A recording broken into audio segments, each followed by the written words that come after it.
Hey everybody, I'm Jeff Rubenstein from the PlayStation blog. We're coming up on E3, and what is everybody excited about? Well, we don't have to wait for E3 to talk about Killzone 3. Stephen Terheide all the way in from the Netherlands to talk about Killzone 3. How you doing? Thanks for coming Pretty out. Good, yeah. Happy to be here. So, you know, it was about 2 years ago, leading into E3 2008, that we were showing Killzone 2 in a similar state. You know, it was playable. It was incredibly impressive. We were marveling over the reload animations and things like that. So, once the game was wrapped, and what did Guerrilla turn their attentions to?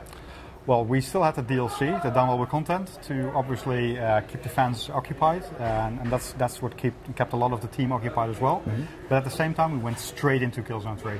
Because there was a lot of momentum in the team, where we really liked kind of what we did with Killzone 2. A lot of people liked it. But we felt we could do a lot better at the time, and we said, well, we just really need to kind of get that momentum, keep that momentum, and go straight into Killzone 3. So we basically took it day and date from when Killzone 2 launched. We went straight into Killzone 3. Now, I hear this a lot talking with devs. As soon as a game wraps, they're already thinking about the things that they wanted to get in there and they couldn't do. Absolutely. So, what types of things were you all looking at when Killzone 2 was done, where you thought, okay, we can do even better next time? Well, I think there's always things that you leave on the cutting room floor. So there's a lot of ideas that are being tossed around, a lot of different things that we want to do. We always look back at our previous games, seeing what kind of things really worked and that we wanted to bring on board this time around. But at some point, it's pencils down, and everybody's got ideas, but you really have to kind of lock the game down because you have to ship it, because you have to get it into people's hands. So a lot of stuff that we'll see in Killzone 3 is stuff that we've been thinking about toying with for a long time. Things like jetpacks, obviously they were in Killzone Liberation already. Yep. And that's something that we felt that would really work well in first person. But in Killzone 3, that's the first time that you'll actually be playing with jetpacks as well. So that's one of the things that we initially took.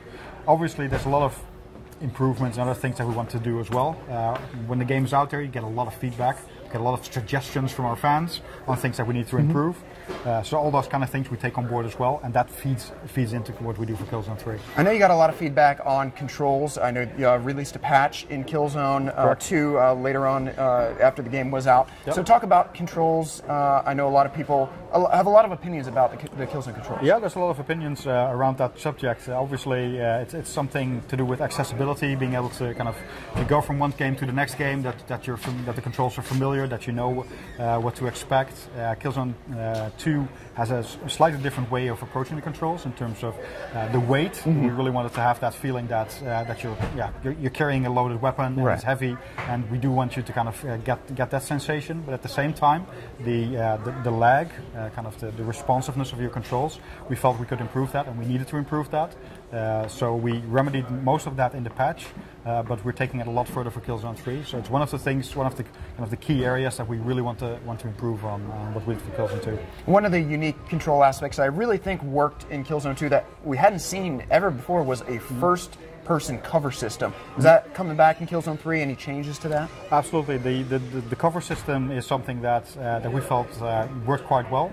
Obviously, it caters to kind of the more cautious player. The run-and-gun player won't use it as much, so we want to cater to both kind of players in Killzone 3. Make sure that the run-and-gunner has some new options as well. So that's why things like the new brutal melee system is going to be in there, where you can actually get up close to those enemies and take them out, which is really satisfying, and that's going to really please the run-and-gun kind of guys. But at the same time, we want to improve the lean and peek system as well, so we've made it a lot more snappier. So actually, when you're close to cover, you can actually kind of really easily snap into it. We've got things like slide into cover, so you can actually run up to cover, press the button, and you just slide into it. And once you're in cover, you can actually hop over it as well. So it all feels a lot more intuitive, and it's a lot more kind of motion-based. And there's a lot of work ongoing under the hood for the lean and peek system. Now, when Killzone 2 first came out, or even before it came out, and we were 2 years ago looking at it for the first time, everyone was just wow, just floored by the graphics, the visual fidelity. I know a lot of people get hung up on visuals, and we talked about controls, but visually, what did you do to the engine? Was there anything you could do? I mean, did you reach the roof? Or? That's what you always say as you're near the end of the project. It's kind of, well, we're maxing it out, we're firing on all cylinders, and we really think that we did a good job. But then, kind of, you start looking back at your code and at all the stuff that you've written, and you think, well, actually, we can do more. And there's titles coming out after us that show that a lot more can be done. The guys from Uncharted, the guys from God of War, they did an awesome job in pushing it even further. And of course, there's some little friendly competition going on with kind of, okay, can we step it up again? Can we take it a notch further? So the guys on the engine side, they're really trying to kind of optimize it even further, and they've done a lot of kind of technological advancements to make sure that we can do much bigger environments this time around. So there's a lot more scope and a lot more kind of grandeur to the environments, which for the player obviously means that you've got a lot more routes to take. It's not as corridor based as Killzone 2 was. So it feels a lot more open, while at the same time we're adding a lot more detail into those levels. So in order to do that, we've had to develop some very intelligent streaming systems, which basically means that everything and anything in the game is now streamed. It's all seamless, and you completely get rid of all the loading hiccups, and the levels just are a lot bigger. And that's probably one of the biggest areas of improvement that you'll see on the visual side, just these massive environments with even more detail than you had in Killzone 2. I think you mentioned intelligence. Let's talk about the AI. You frequently were not alone in Killzone 2. Sometimes you were with Rico, among others. Talk about, I don't know that they necessarily helped as much as they could have. I felt like I was reviving Rico. Let's talk about what you're doing with that, and let's talk about the Rico character, who's proved to be maybe a little divisive.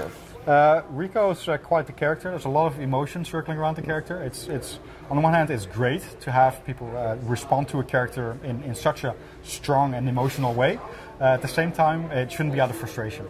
So we do want to make him a more usable buddy.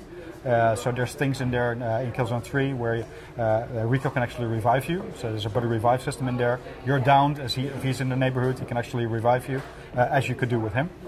So that's a little bit of kind of reciprocity right there. That it's not just you doing all the heavy lifting, he's actually helping you out.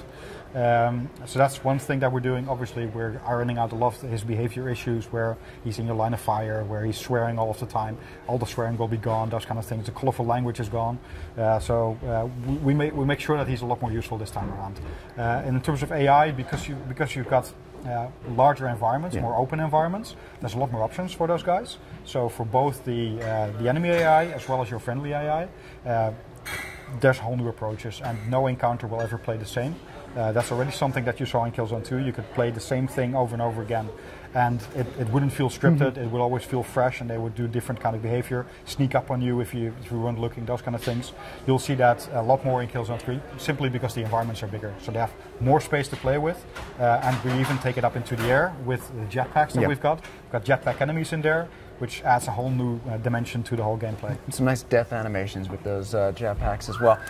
If you're not ready to talk about multiplayer, I understand, but if you could just summarize what would be the major difference if you could just pick one thing between Killzone 2 and Killzone 3, just across, what would be the major across the game? Across the entire game. Across the entire game. I think it's variety. It's probably a key word there. I think what Killzone 2 suffered from was the amount of variety that was in the environments, which was in the kind of the minute-to-minute stuff that you did, and we really wanted to up that. So a lot of the variety in Killzone 2 took place in kind of the final couple of chapters, where all of a sudden you got this big mech suit, and a lot of people didn't reach that stage. Obviously, we analyzed a lot of the data from the trophies that people unlocked, from the multiplayer data. So we look at what people do, and we take on board the feedback that we've gotten from the forums and from you guys, just figuring out, okay, what are the things that we need to do, and variety is a big thing. So on the level we've got on show today, there's already 4 different sections in there with very distinct gameplay. There's one portion on rails where you're on an intruder actually firing down, which is completely different from anything that we've done before. Then there's some on-foot combat where you actually start to encounter these jetpack enemies, which are new enemies, new kind of experience.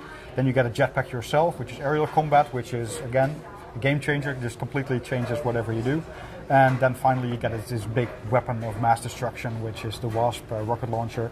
And again, that's just in one level, and we're going to do that throughout the game. So not just the environments that will be very, very different from what you see in Killzone 2, but there will also be a lot of different kind of gameplay mechanics and a lot of gameplay experience that people will have throughout the game. Yeah, and a lot of new weapons that look really cool, and you're going to want to see when more is shown. Now, Stephen, I wouldn't be doing my job if I didn't relay to you fan requests. When I told everyone we're going to be seeing Killzone 3, this is what they wanted to hear. So I know that you probably can't respond to these yet, but we've had requests. MJX says hopefully multiplayer will include a party mode of some sort. Please keep custom soundtracks for multiplayer, like in Killzone 2. That was MZ83. A lot of people were talking about co-op. They really want to see co-op, so just that's what they're saying. A special edition. People love the game when they're saying, can I buy more of it? So people would love to see a special edition for Killzone 3. Fully customizable controls.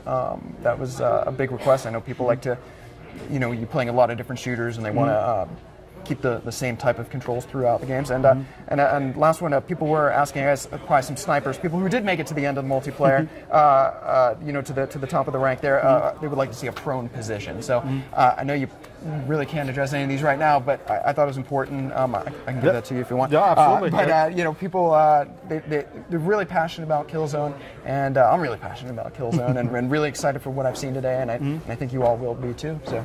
Yeah, thank you very much. I mean, this kind of stuff, we read a lot of what's out there on the internet.